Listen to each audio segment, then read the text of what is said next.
J'ai été moi aussi extrêmement choquée d'entendre qu'il était considéré que cet état de droit était assez vague. Et finalement, ça conforte quand même l'idée selon laquelle simplement revenir et appliquer l'existant n'est pas possible parce qu'aujourd'hui, les mécanismes de contrôle du pouvoir judiciaire européen du respect de l'état de droit est trop compliqué, trop difficile à mettre en œuvre. On s'est rendu compte cette année sur un certain nombre de points sur lesquels on n'y parvient pas. Et c'est la raison pour laquelle, alors j'entends bien l'idée de peut-être que la carotte serait plus utile que le bâton.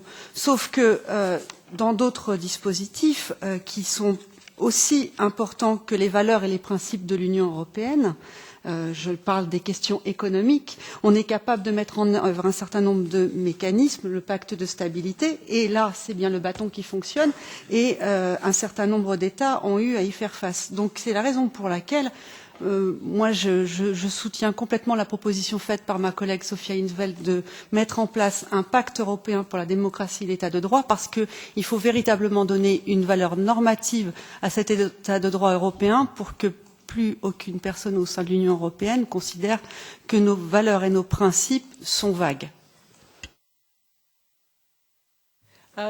So now we have 4 minutes for...